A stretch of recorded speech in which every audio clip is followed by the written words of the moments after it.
continuando con esta serie de videos con respecto a los referentes éticos y procesos indispensables, bueno, yo quise agruparlos en los tres que tienen que ver con el ser humano en su potencialidad. Estos tres que estamos agrupando, vamos a conversar sobre educar en, por y para la ciudadanía participativa y protagónica, educar en, por y para la libertad y una visión crítica del mundo, y educar en, por y para la curiosidad y la investigación. Todo tiene que ver con cómo el ser humano en su plenitud, cómo disfruta un adolescente o una adolescente de manera consciente y de manera participativa su vida, no solamente escolar, sino su vida. Nosotros heredamos una lógica de que la escuela es la escuela y la vida es la vida. De hecho, cuando a veces dice educar para la vida, pareciera como que entonces no, es que no va a ir a la universidad, es lo que va a aprender un oficio. Fíjense cómo las lógicas que nosotros repetimos sin darnos cuenta que el muchacho y la muchacha está vivo, cuando está en la universidad es vida, y cuando está en un trabajo es vida, y cuando está en la escuela vive. Y por eso estos referentes éticos y procesos indispensables no son para la memorización de ellos, es para vivirlos en el día a día. Entonces, en ese educar en la ciudadanía participativa y protagónica, la escuela debe estar llena de estrategias, de experiencias, donde la ciudadanía se protagonice, donde nuestros y nuestras estudiantes se sientan que están involucrados e incorporados. Si se están haciendo acuerdos de convivencia, los primeros y las primeras participantes son sus estudiantes, que puedan opinar, que puedan decir lo que piensan, que puedan participar en la toma de decisiones de una escuela, en lo organizativo, en lo comunitario, en lo comunicacional. Entonces, ¿cómo puede una persona, yo quiero que egrese participativo y protagónico? Y entonces en una escuela, siéntate, cállate, niño no sabe, niño no es gente, niño no opina, el que es grande es el que sabe, el que es pequeño no sabe. Entonces todas esas lógicas que nosotros reproducimos en el día a día contradicen lo que decimos, entre comillas, es lo que quiero egresar.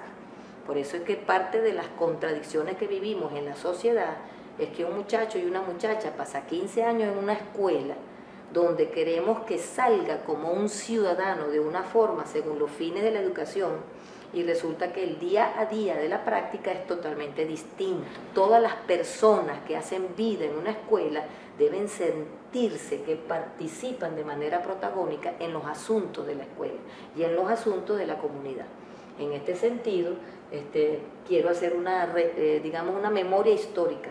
Parte de lo que nuestros maestros y maestras deben estar siempre atentos cuando están discutiendo y planificando es la memoria histórica, que a nosotros, inclusive intencionalmente, siempre se nos quiere arrebatar. Nosotros venimos, por ejemplo, de una democracia representativa. En la democracia representativa se decía que la forma directa de participar era el voto. Entonces nos acostumbramos como ciudadanos y ciudadanas a simplemente ir a votar y ya no participo. Entonces, los representantes, fíjense el concepto de la democracia representativa, los representantes y las representantes entonces hacen y deciden por mí. En el artículo 5 de la Constitución de la República Bolivariana de Venezuela se establece entonces en una participación protagónica, en una democracia participativa y protagónica, que yo puedo ir a votar de manera indirecta. Fíjense lo revolucionario que es que una sociedad donde votar era lo directo, votar hoy es lo indirecto, porque lo directo es participar en los asuntos públicos, en los asuntos sociales, políticos, económicos, culturales y ambientales de la sociedad.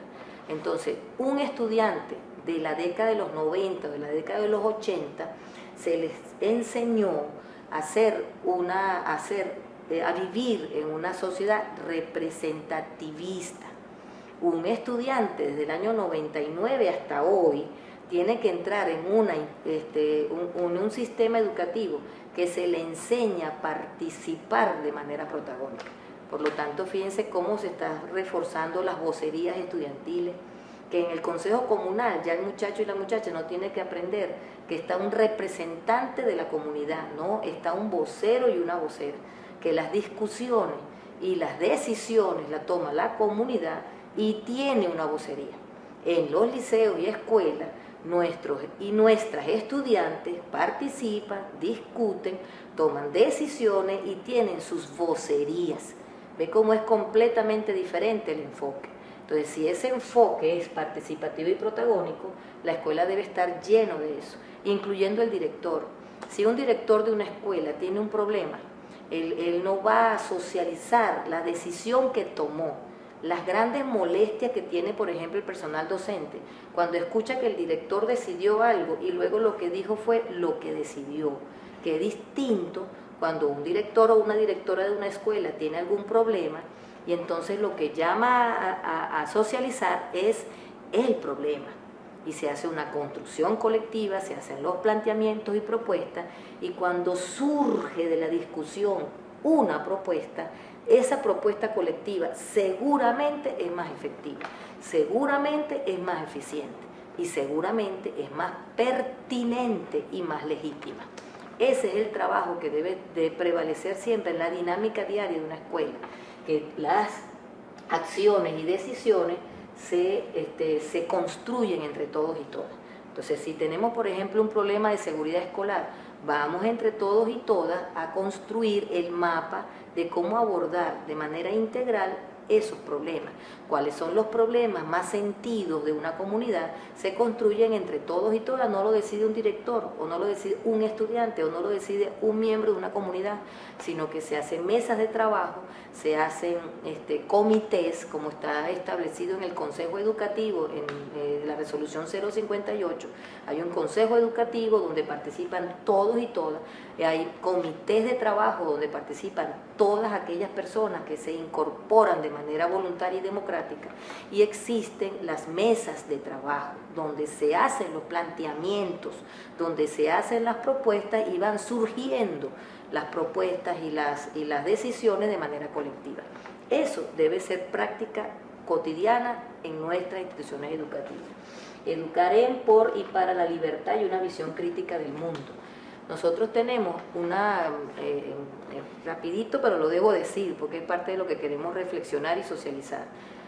La enajenación, que es una forma de locura mediante la cual el ser humano se hace extraño a sí mismo, hace que nosotros perdamos la perspectiva inclusive de vida.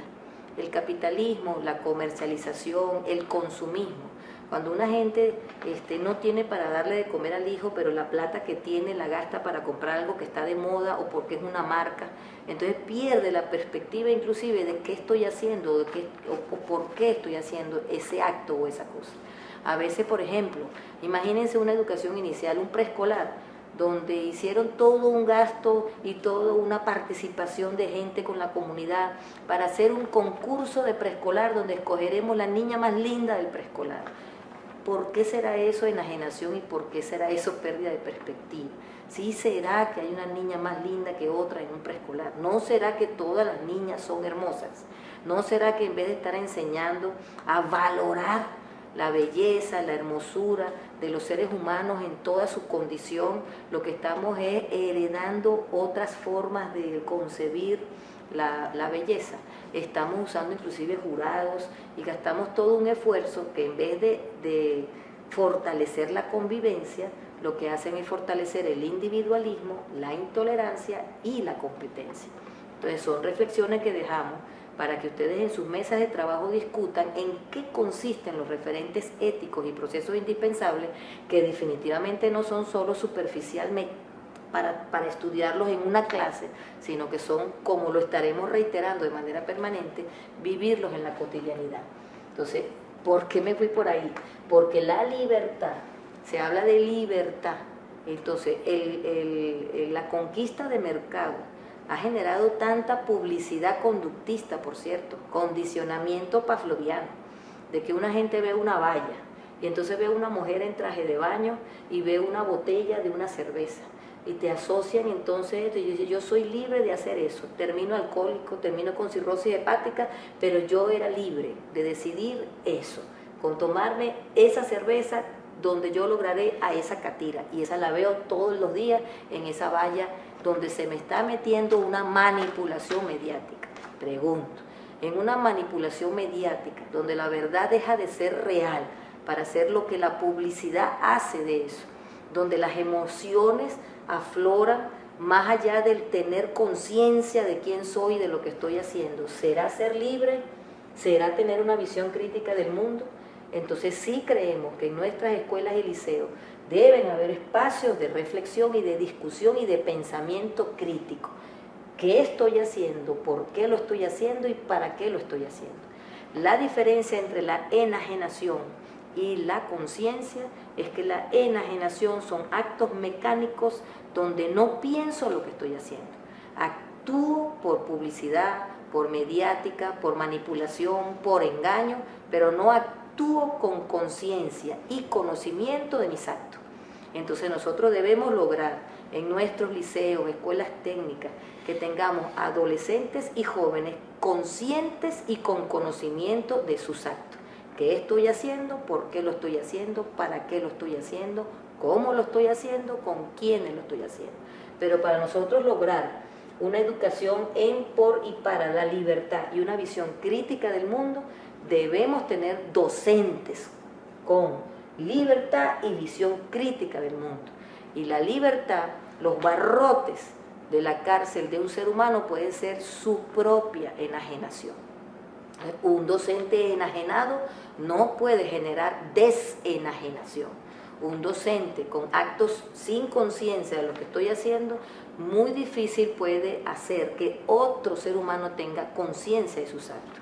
Entonces, por ejemplo, cuando un maestro dice, el que termine primero tiene 20, todos los días, 15 años diciendo, el que termine primero tiene 20, yo estoy seguro que cuando yo he expresado, porque he estado diciéndolo durante mucho tiempo, cuando yo hago esta reflexión con otros maestros y el maestro cae en cuenta que yo le estoy diciendo, un maestro que dice el que termine primero tiene 20, no está favoreciendo la solidaridad, la convivencia y la cooperación, sino que está favoreciendo el individualismo y la competencia. Y entonces después quiere que egrese el estudiante muy solidario y cooperativo con su comunidad. Es muy difícil tener un estudiante solidario y cooperativo con su comunidad después de haber sido entrenado pavlovianamente, el que termine primero tiene 20. Entonces, cuando el maestro dice, oye, yo hago eso, cae en cuenta, él está pasando de un maestro enajenado a un maestro consciente de su práctica, un maestro enajenado a un maestro desenajenado, que piensa su práctica. Y en este momento, porque en estos videos siempre vamos a estar relacionando cuáles son los referentes y cuáles son los retos del maestro y de la maestra como profesional de la educación, porque nosotros somos profesionales de la educación. ¿Y qué es un profesional de la educación? Un profesional que piensa su educación, que es consciente, investiga y trabaja su educación, donde el maestro y la maestra en su colectivo docente, educador, sabe lo que quiere, qué quiere lograr, cuáles son los propósitos que se trazan, y en sus acciones es lo que está es concretando esos propósitos. ¿Dónde está la disociación o dónde está la enajenación? Cuando en una planificación dice perfil del egresado, estudiante solidario y cooperativo, y en la práctica vamos a dar una clase de solidaridad y cooperación y el que termine primero tiene 20. Entonces es una tremenda contradicción entre lo que quiero y lo que hago. Ese proceso de desenajenación lo tenemos que lograr en estos espacios de donde el maestro y la maestra con sus sábados pedagógicos, sus colectivos pedagógicos institucionales y en el circuito educativo nos empecemos a mirar en nuestra práctica, no hacerla por hacerla, hacerla por hacerla, cumplir por cumplir, cuando no nos hemos sentado a pensarla en esa, digamos, pedagogía genuina de la conciencia y del conocimiento de nuestro hacer. Y educar en, por y para la curiosidad y la investigación. Entonces, por supuesto, si nosotros y nosotras valoramos los qués, los porqués y los para qués, nuestros y nuestras estudiantes también deben ser incorporados en esa riqueza de qué estudio, por qué estudio y para qué lo estudio. No solamente hacerlo de manera mecánica, que un muchacho le pregunta a un profesor, profesor, pero ¿para qué me sirve a mí esto que estoy estudiando? Y el profesor lo que le dice es, porque eso va para el examen. Y eso no es una respuesta digamos, del conocimiento realmente que el muchacho está aprendiendo. Por eso es que es un proceso, que el mismo profesor y la misma profesora se sienten a investigar con sus estudiantes. Nosotros hemos tenido en nuestros liceos, y ahí voy directamente a la educación media, porque la adolescencia es un periodo de vida de mucha curiosidad en su condición humana, en su condición. Se pareciera que cuando un muchacho está aburrido en un salón de clase, copiando un tema que no entiende, que está memorizando porque le tocó al profesor darlo sin ningún sentido y al muchacho aprenderlo sin ningún sentido, el muchacho está mutilando su condición humana de adolescente investigador, porque la adolescencia es investigación. Al adolescente y a la adolescente les gusta investigar, les gusta curiosear, les gusta saber, es un placer estudiar, es disfrutar, conocer. Y entonces, si eso es condición humana, conocer, aprender, curiosear, investigar, y entra a los salones de clases verticales, donde lo que voy a ver es la nuca del que está enfrente, lo que voy es a copiar un contenido libresco y lo que voy es a aprender algo para un examen donde ni siquiera sé para qué me sirve y que de paso ni lo aprendí, lo que hizo fue entrenarlo porque me toca sacar notas, incluyendo 20, porque hay gente que dice, no, es que el muchacho estudia por el 10, no, es que aunque saque 20, no es necesariamente una seguridad o una garantía de que lo está aprendiendo. No son los números lo que me dicen lo que está aprendiendo, son realmente los procesos que está desarrollando y evidenciar que lo aprendió. Entonces, ¿se evidencia que lo aprendió en un examen o se evidencia que lo aprendió haciéndolo? Entonces, es importante que nosotros abramos los espacios donde nuestros muchachos y muchachas, en vez de estar diciéndole no pregunte tanto, usted sí es preguntón, al contrario, es desarrollar que tenga la confianza de preguntar lo que se le pueda ocurrir, de no ridiculizarlo por una pregunta entre comillas tonta, porque si es una persona en formación, sus preguntas nunca serán tontas. Si es una persona en formación, yo no puedo pensar que yo, profesor, que ya me sé algo, me voy a burlar de una pregunta si se supone que ese muchacho está entrando en ese mundo de ese contenido que usted está abordando. Entonces no tiene sentido y mucho menos estar ridiculizando o subestimando o minimizando que al final nadie quiera preguntar, porque más bien se van a sentir intimidados e intimidadas si se le ocurre preguntar. Entonces, educar en por y para la curiosidad y la investigación debe ser trabajo de la planificación colectiva de todos los docentes y las docentes. Y en este punto, quiero ya para terminar esta nueva sesión, resaltar algo, que es este trabajo es colectivo.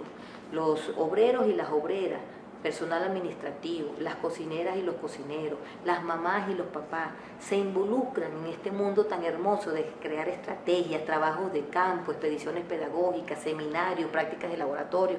Hay tanto abanico de estrategias posibles que puede hacer el maestro y maestra siempre y cuando tenga clarito el propósito. Pero quien debe tener el sartén amarrado por el mango, porque es el pedagogo y la pedagoga. Así como les dije que el maestro es un profesional de la educación, también les debo resaltar que el maestro y la maestra es un pedagogo y una pedagoga. Y en este sentido, pues hagamos estas reflexiones, estos puntos que le vamos lanzando así de a poquitico, para que ustedes estudien, reflexionen, problematicen y cuestionen su práctica pedagógica. ¿Están vivos y vivas?